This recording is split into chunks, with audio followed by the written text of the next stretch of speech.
Following my father's recent passing, I made the decision to divide the $5 million inheritance between my mother and myself. This resolution came during a poignant moment shortly after my father's funeral, as I was reviewing the inheritance documents. Robert, without any right, casually remarked, "Emma, don't be greedy." His next words shocked me even more. "Finally, I can quit my job. I owe it all to that doddering old man." I was appalled. "Are you referring to my dad?" I asked incredulously, unable to hide my shock.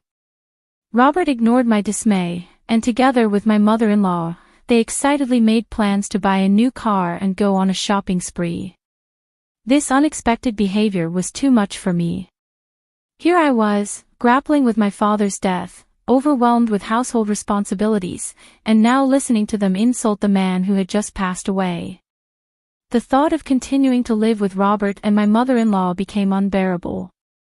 Trying to keep my composure, I managed a forced smile and said, "Sure, use the money as you and my mother-in-law please.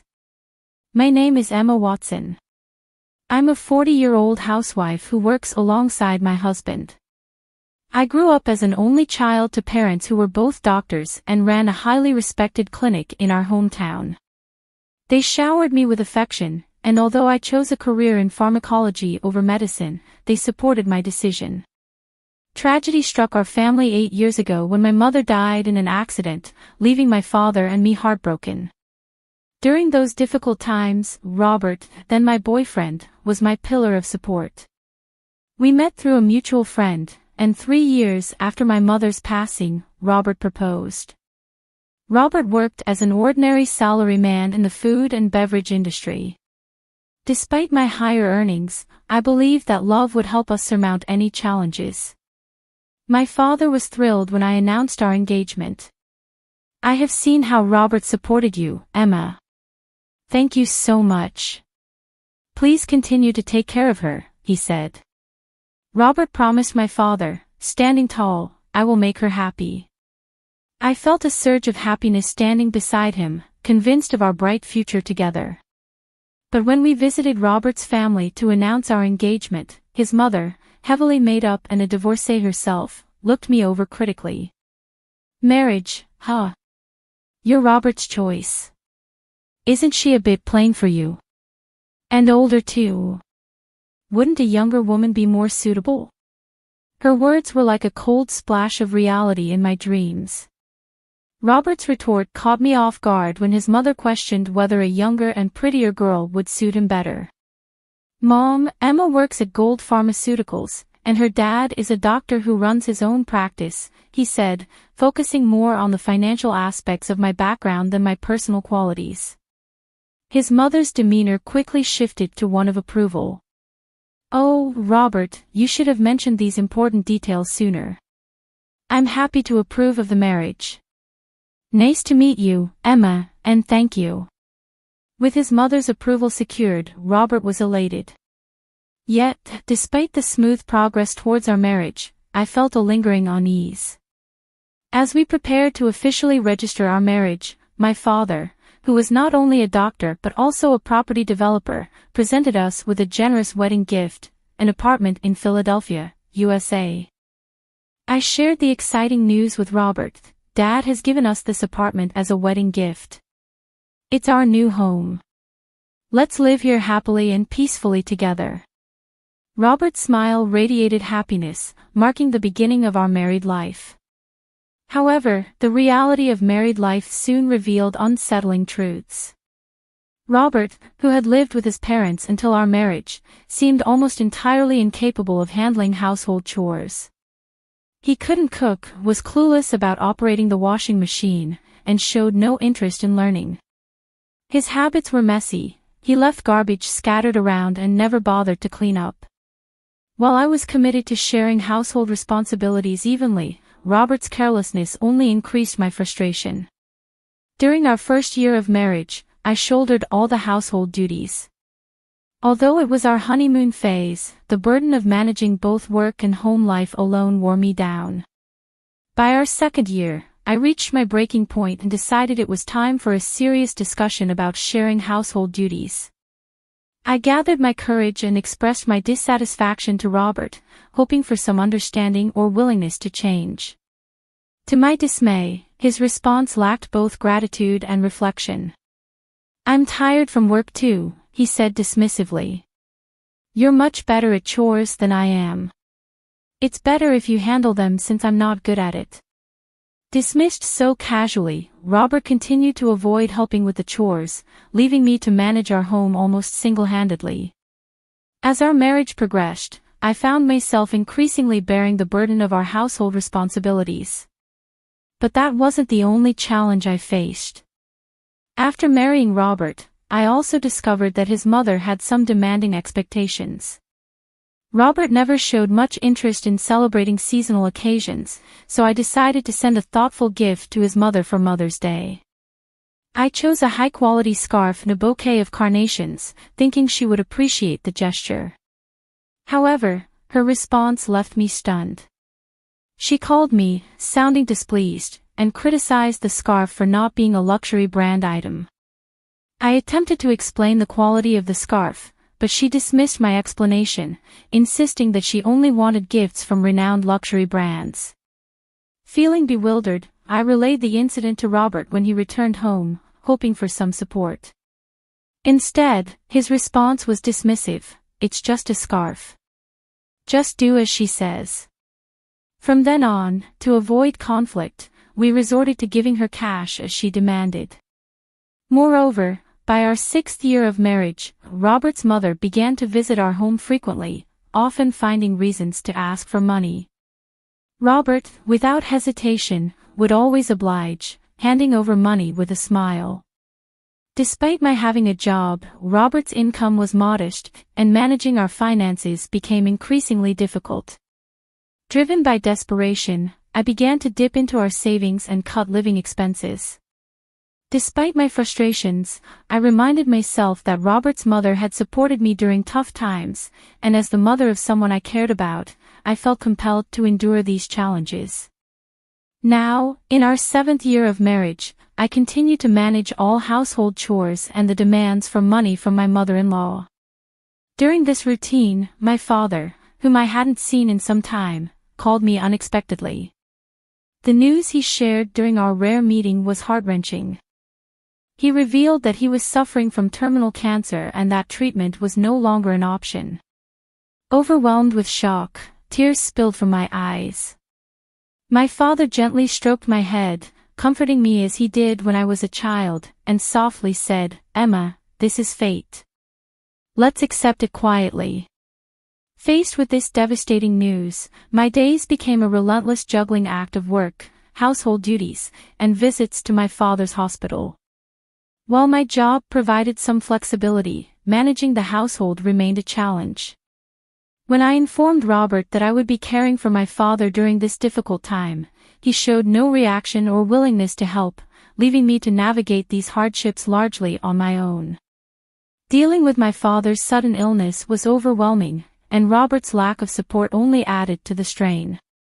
"Please do your best," was all he could muster, and he visited my father in the hospital just once. With my attention fully on my father's care, I had little energy left for Robert. If I had any time to spare, it was only natural that I wanted to dedicate it to my father.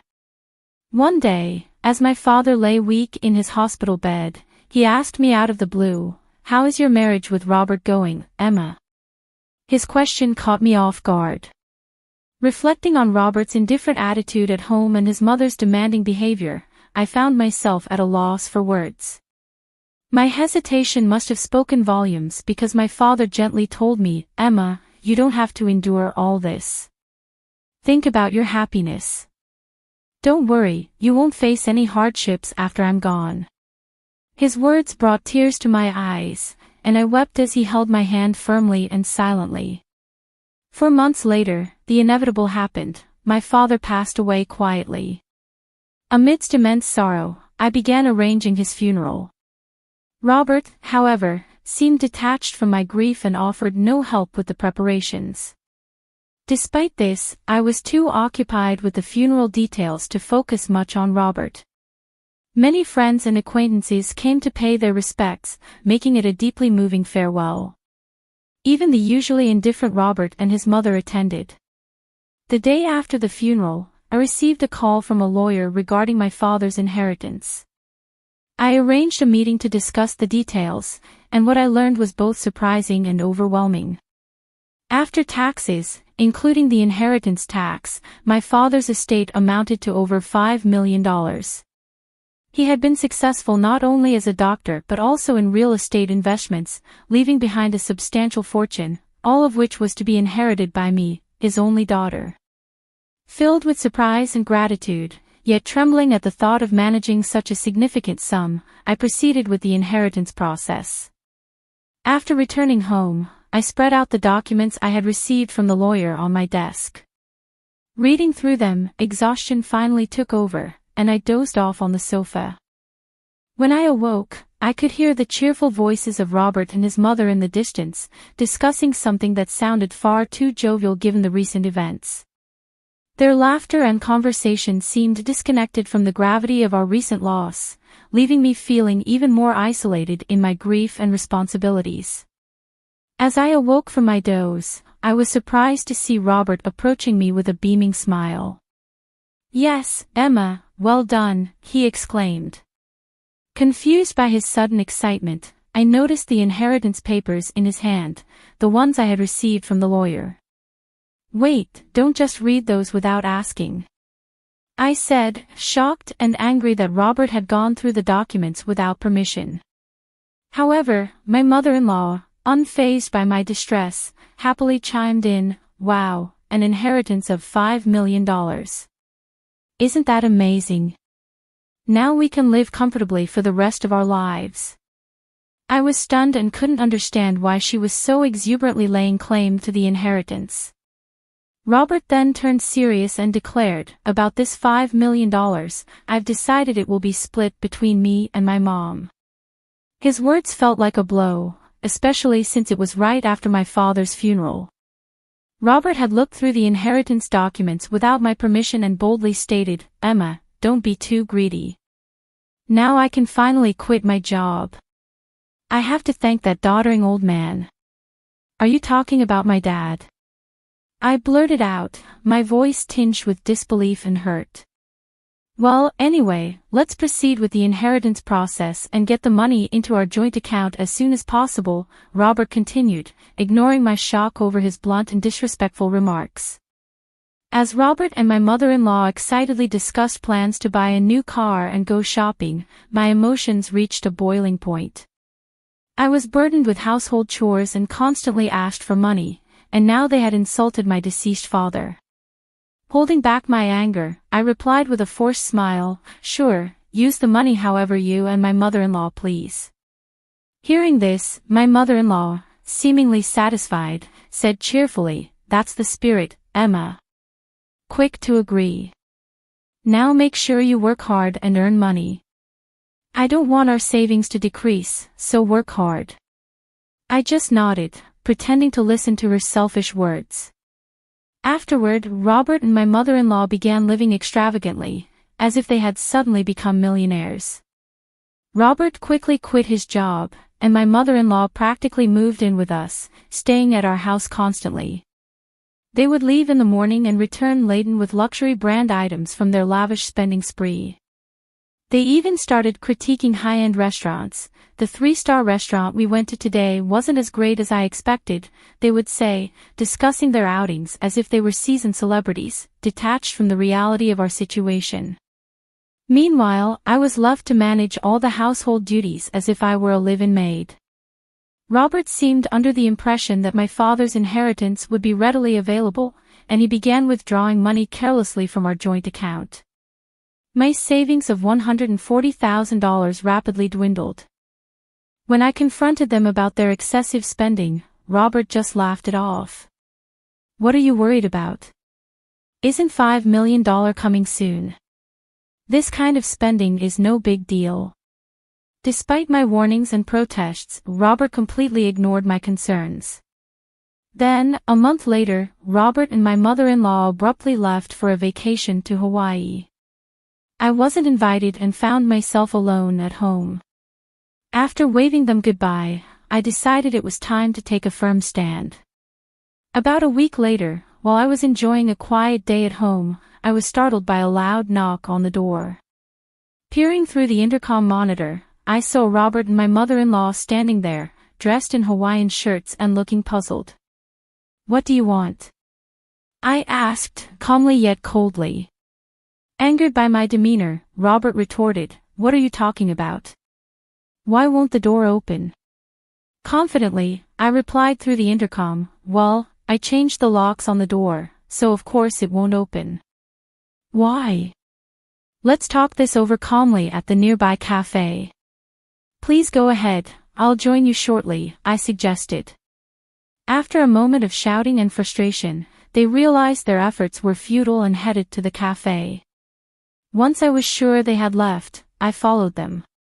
Upon arriving, I found Robert and his mother already there, waiting in a state of fury. "Hey, what's this about? Did you change the locks?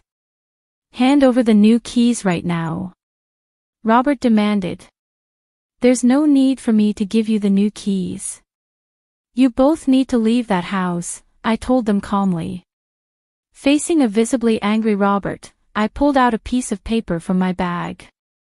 It was a divorce petition I had already filled out. "Divorce? You're serious about divorcing me?" Robert was stunned. His mother, equally shocked and bewildered, chimed in, "Emma, why has it come to this?"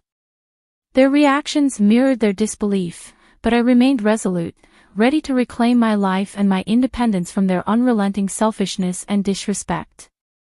I spoke to Robert and his mother, who were now visibly panicking and flustered.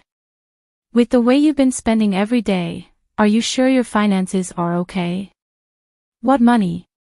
"Of course, it's fine," Robert retorted vehemently, almost spitting as he spoke. "Your father's inheritance is coming, right? There should still be over $90,000 in our joint account. Look, I'll show you right now."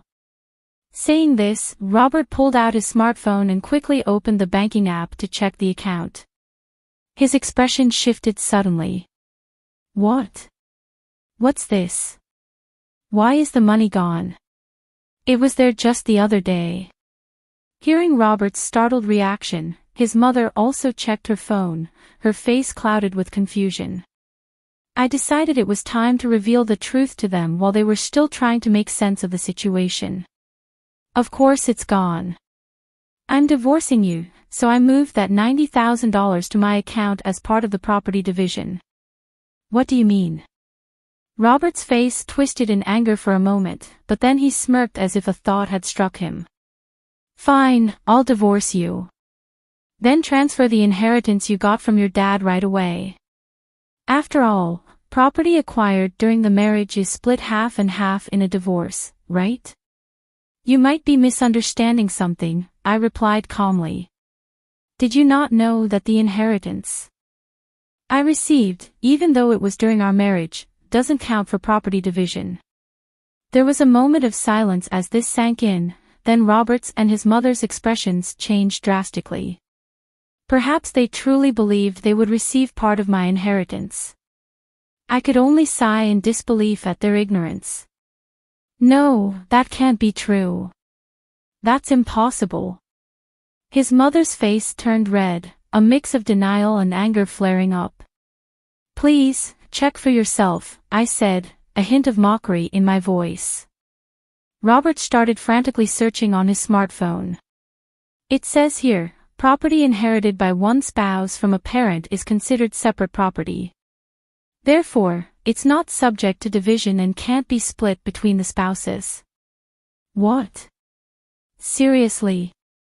His mother, too, looked at the screen in shock.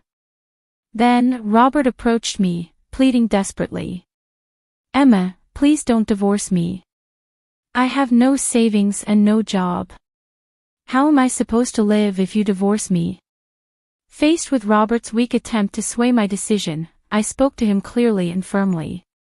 "What are you talking about? Take responsibility for your actions. I will never forget how you both treated me. I'm divorcing you, and I'll go to court if necessary, I stated firmly, my resolve unwavering.